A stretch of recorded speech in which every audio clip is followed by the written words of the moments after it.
Desculpa, eu não falo português.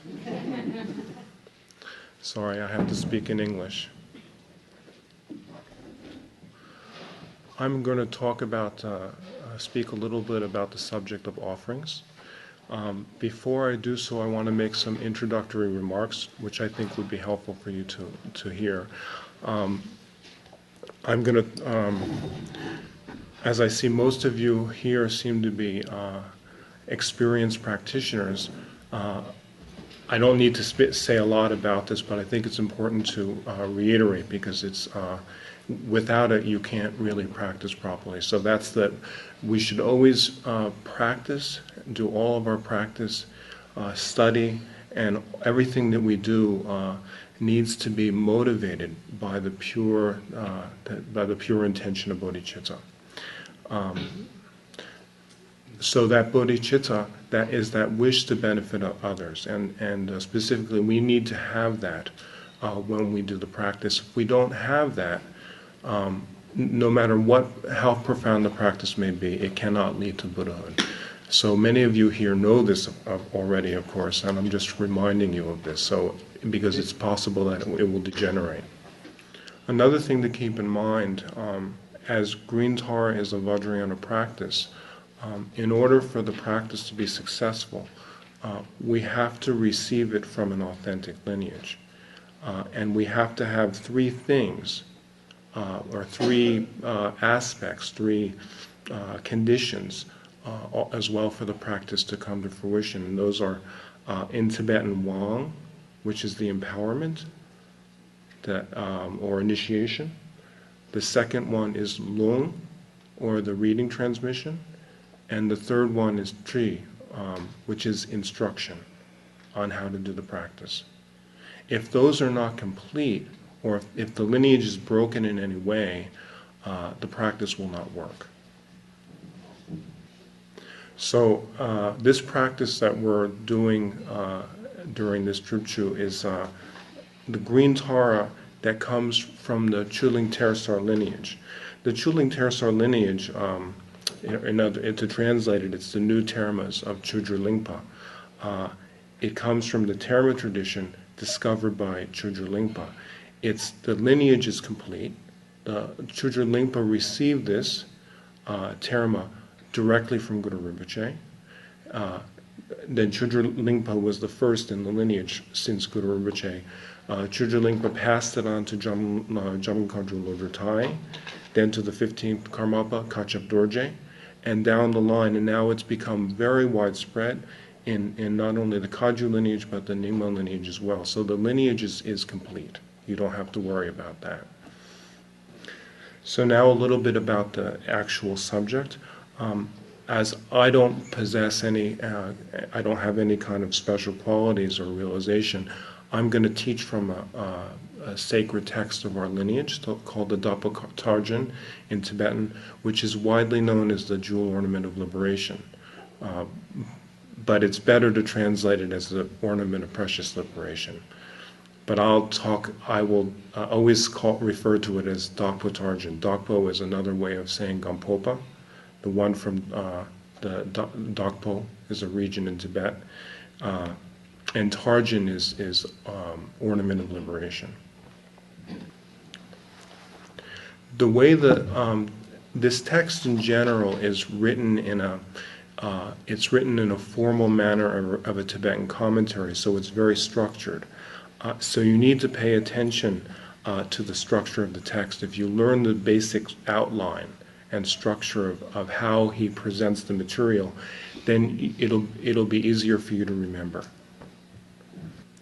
So the way he introduces the topic is he said that there's two aspects to the practice of making offerings. One is the objects of offerings, and then or the objects to whom one offers, and the offerings themselves. The objects to whom one offers, or the recipients of the offerings, are the three jewels. Now, this text is mainly taught, the Dapa Tarjan is mainly taught from the perspective of the Sutra tradition. But implicit within the discussion is the practice of secret mantra, and so it includes, it says the three jewels, but you should understand it to include the three roots.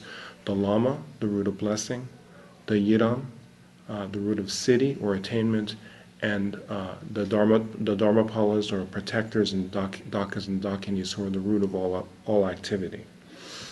So green Tara, of course, is among the three roots is a Yiram. But you should understand that her nature encompasses or includes all the three jewels and three roots. So you're not leaving anything out. So when we speak about the objects to whom one offers, or the recipients of the offerings, the text says that there's two aspects of this, both those who are actually present and those who are not. And what this means is that those who are actually present before us mean fully consecrated images or supports or representations of the three jewels or the three roots. For example, a statue of Tara, and you could have text representing the Dharma, stupa representing the mind of the Buddha, and things like this. That means those present in front of us. So we make offerings to them. When it says those who are not present or not actually present in front of us, it means if we don't have any access to these images and these supports for practice, it doesn't matter. You can still make the offerings. And so the text goes on to say, because it is taught that there is equal merit in both, one offers to all the objects of refuge, both those who are actually present and those who are not. Then it gives a quotation. With a mind and this is from the Ornament of the Sutras taught by the protector Maitreya. With a mind endowed with lucid faith, in order to complete the two accumulations, offer robes and so forth to the Buddhas, whether actually present or not. So the quotation says, in order to complete the accumulations, offer robes and so forth. And if you think about it, this explains the meaning, this explains the reason why we make offerings. In all sadhana practices that you'll find throughout the Vajrayana tradition, you're never exempt from making offerings. You're always going to be making a lot of offerings. And this quotation gives us the reason. Why do we make offerings? In order to complete the two accumulations of merit and wisdom.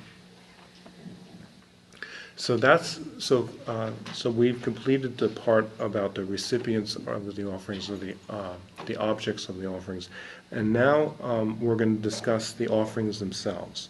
And this also has two aspects to it. And they're called the surpassable and they're surpassable and the insurpassable offerings. Another way to understand this is the common and the uncommon offerings. So the surpassable offerings, or the common, or you can say ordinary offerings, they're presented in two ways. There's two types, and those are material offerings, or things you could say, and the offering of practice, or you can also translate it as drupa means offering of practice or accomplishment. So under common offerings, or the surpassable offerings, the offerings, the first, which is the offerings of material offerings, consists of offerings of prostrations, the offerings of praises, properly arranged articles of offerings, worthy offerings that are not owned by anyone, offerings emanated by mind, as well as the offerings of the body. And these offerings are understood to be vast in extent. So to explain this is fairly easy to understand, but to explain a little more, offerings of prostrations, for example, if you're doing the Ngundra practice, and we do, and the first of the four types of Ngundra practices, prostrations, this is you should understand that this is a type of offering. Then when we say it's, offerings of praises, so when we're doing the 21 praises to Tara, it's that itself is a type of offering. And then it says properly arranged articles of offerings. And what this, simply put, what this means is the offerings that you arrange on your shrine in a particular, we have a precise way of making offerings. Depending upon the type of deity and the type of practice it is, it tells you how to make the offerings. And those, so that's what it means by properly arranged articles of offerings. And then worthy offerings that are not owned by anyone means basically you just, all the good things that there are in the world that have no owner, according to the sutra tradition, you should take up with your mind and offer. And then offerings emanated by mind is when we make offerings in the context of green Tara or sadhana practice, we have these representations on the shrine. But if you think about it, if you're offering a little flour on the shrine, or a little bit of food, that's not so great. You know, it's. I mean, we're offering these little things, but really those are what it means, or what the intention is, that those are a support for our imaginary offerings. And so when we offer flowers, what we have on the shrine, or the flowers that we can actually physically gather is somewhat limited, and we should augment that in our imagination we just take up all the most desirable flowers that there are, and we offer them. And so those are offerings emanated by mind. And then it talks about the offerings of the body. Now the offering of one's body, giving the body, can be explained in two different ways. One way of explaining this that's common in the sutra tradition is the actual offering of one's body. If you can actually offering one's body, this is a wonderful thing, but we have a lot of attachment to our body. So it's said later in the text, when it discusses this in more detail later in the text, he says that you actually, unless or until you're established on the bodhisattva bhumis, or the levels, you can't really make this offering. Which leads to the second interpretation of this, which is in the Vajrayana tradition, we have the practice of Chu, where we mentally dedicate our body to the three jewels and the three roots, and also for all the hungry ghosts and all the beings in the world. And so through the practice of Chu, we can make this offering in an imaginary type of way, or with our mind. So that's the first type of the common offerings, and now it gets a little bit difficult to understand. So up to now, it's fairly easy to understand. Now we have to think. So we get to these offerings of practice or accomplishment, and as I said before, this word drupa, like in drupcha or drupchen, can mean practice or accomplishment, depending on how you look at it. And here it means you can explain it as the accomplishment of one's practice, or the fruition of one's practice. And so what are they? And what does this mean? The offerings of accomplishment in practice includes meditation on the Mahamudra of the deity's form, as well as offerings through the miraculous displays of forms arising from a bodhisattva samadhi. Okay, so let's try to understand this. The meditation on the Mahamudra of the deity's form. Okay, what's that about? Well, to explain it simply, when you do sadhana practice, when you do meditation on a yidam deity, there's the aspect of chedim, or development, creation or development stage, or generation stage, and there's the aspect of dzogrim, which is a completion stage. This refers to the first, the creation stage, which is when you visualize the deity. When you visualize the deity, when your practice becomes really the profound nature of this is actually joining this completion, the generation stage, the stage, the visualization of the deity with the completion stage, which is emptiness.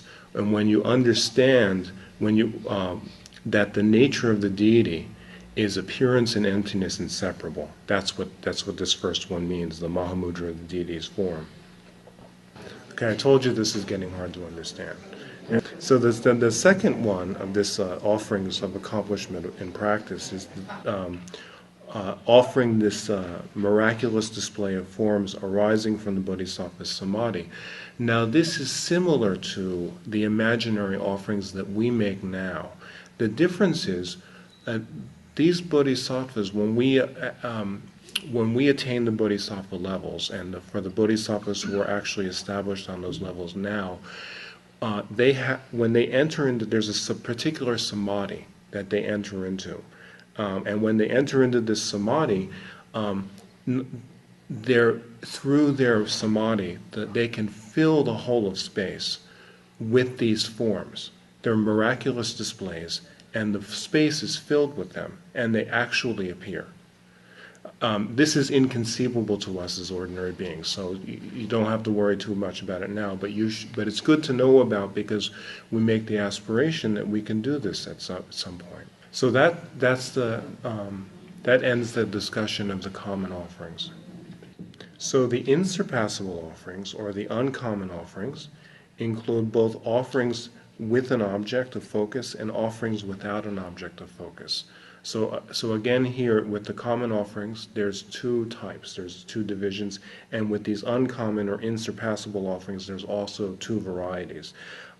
With an object of focus, or you could say with reference, we say, in Tibetan we say mikpa. And then the second one is mikpa mepa, with a reference, with an objective reference, and then the second type is without any objective reference.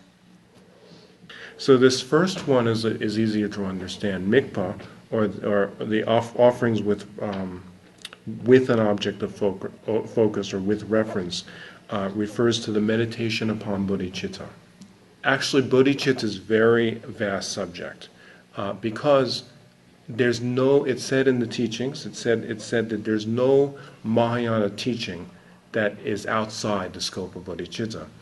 So there's many types of bodhicitta, such as relative and absolute. There's intention bodhicitta, and there's actual, the implementation bodhicitta. There's many, many different ways of discussing and teaching bodhicitta. But it's defined, if you define it very simply, it's said that the essence or the definition of bodhicitta is this, it's making the resolve, I must attain omniscient Buddhahood for the benefit of all sentient beings. That's the essence or the definition of bodhicitta. And bodhicitta is the source, the cause, or the seed of Buddhahood. When the bodhicitta is generated authentically, as when we take the bodhisattva vow in a ceremony with a preceptor or master, that is the inception or the beginning of the Mahayana path. And one needs to meditate upon the various aspects of bodhicitta in order for that cause or that fruit to unfold into the fruition of Buddhahood. So that is why in the beginning of every Dharma practice that we do, every sadhana that we practice in the Vajrayana tradition, we take refuge and we generate bodhicitta at the inception of the practice. So then there's a quotation. The text gives a quotation. It doesn't give the source of this text, so I can't tell you where it's from.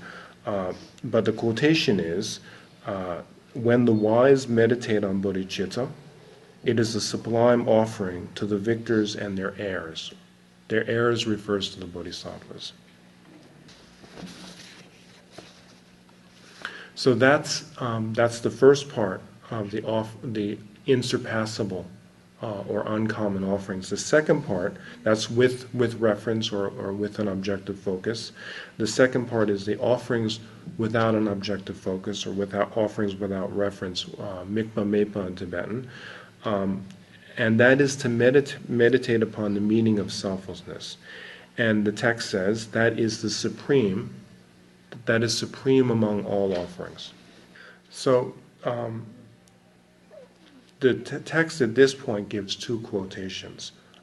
So the way commentaries are written is that when a writer of commentaries, no matter who you are, like in the Tibetan tradition, when you write a commentary, you can't really just you can't just say something, but you have when you make an assertion,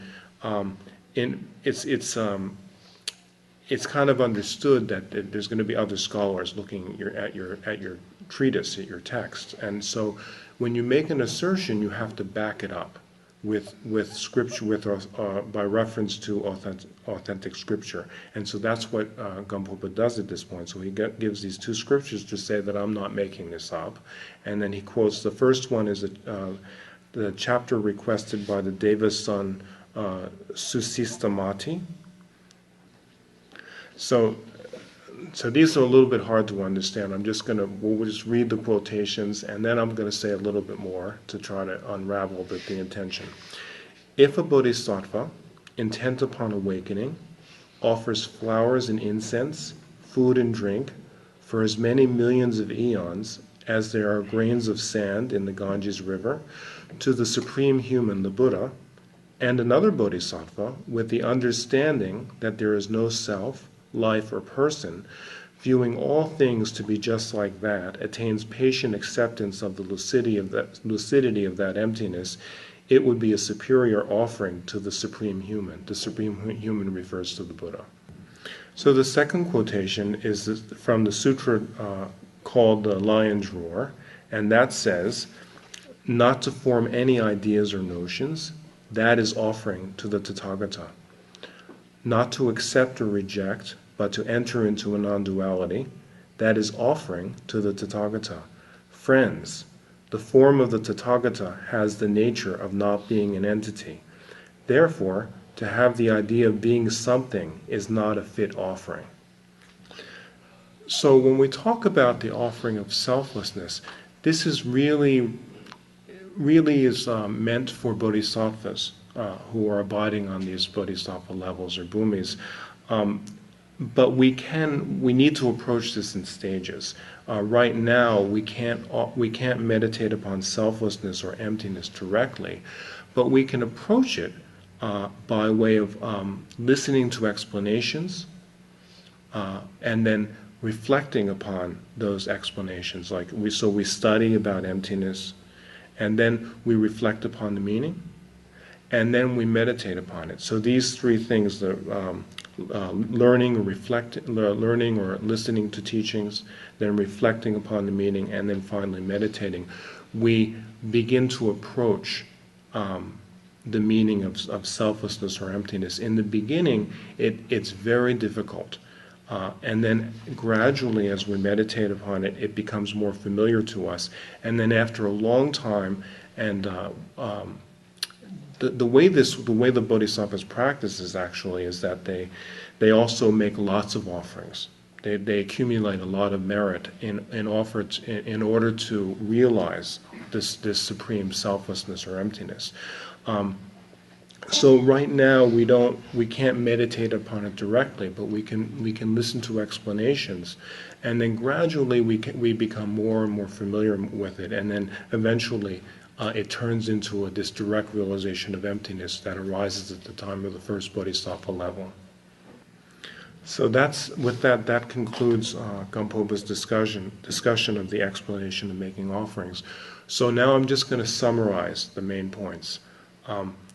So in the beginning, as I said, to remind you, the whole subject is the way it's discussed is he talks about the objects to whom one offers, and the recipients of offerings, and the offerings themselves. So that's the first thing. When we talk about the objects of offerings, or the recipients of offerings, that refers to those who are actually present in front of us, which is consecrated images of the three jewels, for example. And then those who are not actually present in front of us means we can just, it doesn't matter, we can just imagine them and the merit is the same if we make offerings. And the reason for this is because the Buddhas, because they're omniscient, is that they always know when people are making offerings to them. It's pretty simple to understand. So then the offerings themselves, again, is twofold. The surpassable offerings, or the common offerings, and the insurpassable or uncommon offerings. Then the first is twofold. So these common offerings and the surpassable offerings is material offerings and the offerings of accomplishment and practice. This very first one, the offering of material substances, what we talked about, like prostrations, praises, the properly arranged offering substances, and all these things, is what we primarily work on as beginners, what we primarily practice when we understand, when we practice about making offerings. Then the second one comes later. It comes when our practice matures, and then we can actually make these things. But it's something we need to know about, so we make the aspiration that we can offer these things in the future, which refers to the offering to the miraculous display of forms arising from a bodhisattva samadhi, and then also the meditation on the Mahamudra of the deity's forms. These things we can't meditate on easily right now. So we make the aspiration that we can do this in the future. So then the second aspect of offerings is the insurpassable offerings, or the uncommon offerings, and that has the two aspects, the two types of offerings with an object of focus, and offerings without an object of focus, mikpa dan mikpa mepa. So the first of these, the offerings with an object of focus, refers to bodhicitta, the meditation upon bodhicitta. Then the second aspect, the second type, is the offerings without an object of focus, refers to meditation upon the meaning of emptiness or selflessness. And as Lord Gampopa says, that is supreme among all types of offerings. So now a little bit of practical advice. When you make offerings, when you're actually making offerings, let's say to a lama or a yidam, or in your practice in general, don't be stingy with your offerings. When you offer as big as you possibly can, because your accumulation of merit will happen.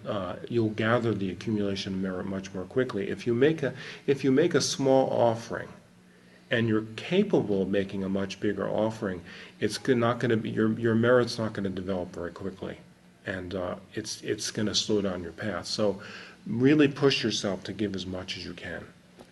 It's actually said if we make miserly offerings, it's not only does it impede our accumulation of merit, but it's the cause of becoming reborn as a preta, or a hungry ghost. So that's not a good idea. So like for example, if you make offerings of flowers to the shrine, when you go out and buy flowers, buy as many flowers as you can. Make a really nice offerings.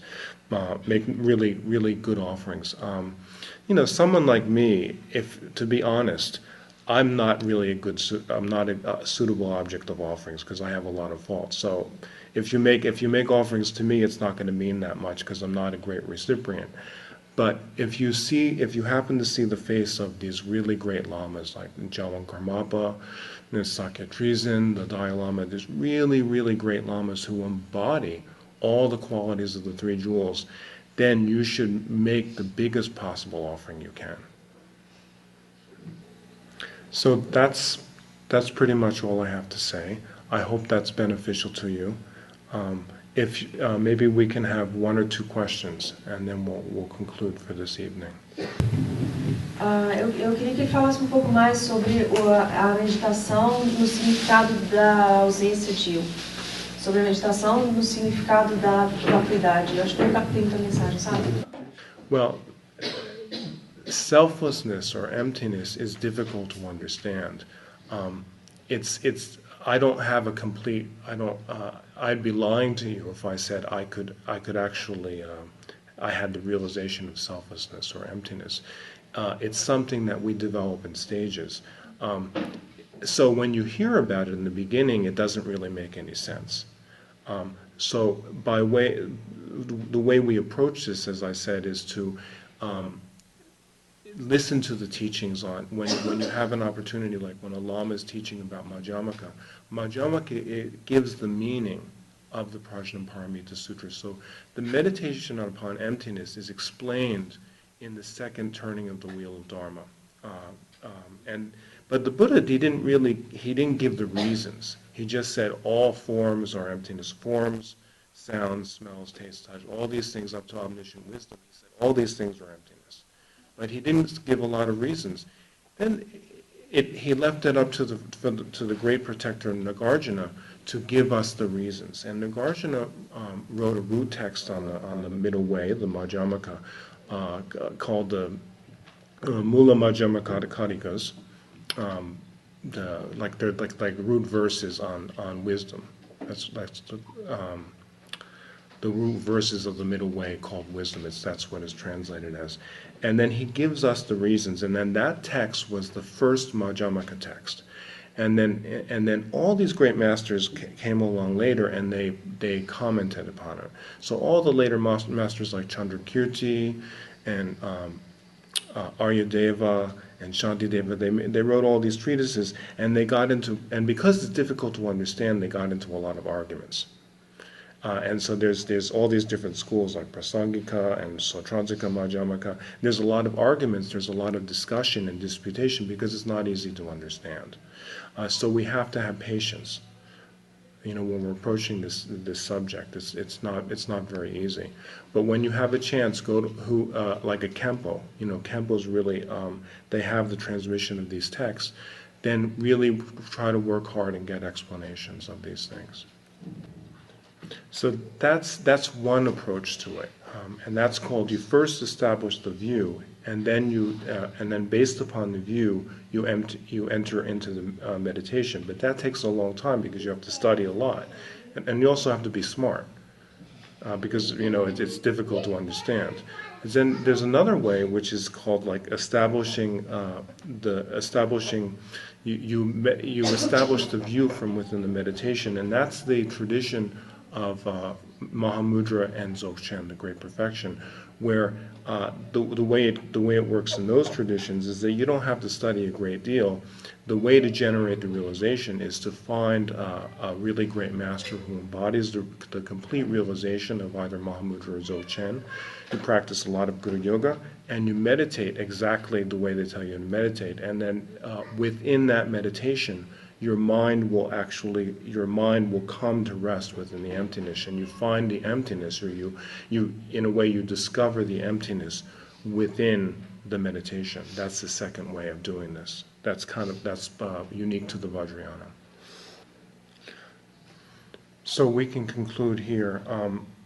I've translated this from Tibetan into English, and maybe the translator, Bruno, or with Lama Tarchin's help, it would be nice if this was translated into Portuguese for you to study, and you can, so you don't forget this. That would be very, very nice. Lama Tarchin's been working very hard the last few days, so you might have to make a sincere request. So I thank you very much. When we conclude a Dharma teaching, or when we conclude a session of practice, we always dedicate the merit. We should dedicate first and foremost for the swift attainment of awakening by all beings.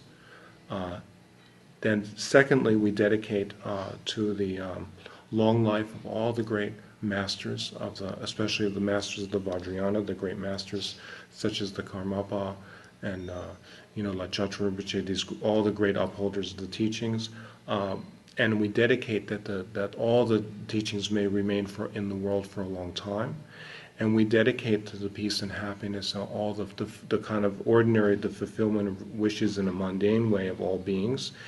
such as that everyone may get enough to eat, there'd be no warfare, whatever beings want that's in accordance with the Dharma, we dedicate our merit so that their wishes may be fulfilled. So the dedication of merit seals, it's said to seal the practice, to seal our practice of virtue, practice of Dharma. If we don't dedicate merit, if we forget to dedicate the merit, that merit is in danger of being destroyed or used up very quickly. It's like if you have a bunch of money and you don't take care to if you don't put it in the bank, it could be taken from you. When you dedicate the merit to supreme awakening for all beings, it ensures that the merit is not used up. Until you attain awakening, that merit can never be destroyed. So it's a very important topic of Dharma. So there's three causes. There's three things that will lead to the merit, that merit to be used up or that merit to be destroyed. The first one is giving rise to anger or hatred. The second one is boasting about one's merit, boasting about one's virtue, becoming proud about it. And then the third one is regretting one's virtue. So like this thing about boasting, we have to be very careful of, because let's say you do something very good, when we do the Mahamudra preliminaries, for example, we do 100,000 prostrations. And then we feel pretty good about it. And then we might say, someone hasn't finished, we say, I did 100,000 prostrations, pretty good, huh? And then we have to be careful, because that will destroy, that will kind of exhaust our merit. If we regret our merit, if we do something virtuous, but then we later regret it. Let's say we support a retreat in like a 3 retreat, but then we think, oh, I didn't really have the money. This is not so good. I'm in debt now. If we have regret, then that will also use up the merit. So we have to be, because we're ordinary beings, we have to be careful about our states of mind. But if we dedicate, it will protect the merit. So let's take a few moments. We'll just gather all the merit in your mind and dedicate it as I just said. And thank you very much. Muito obrigado.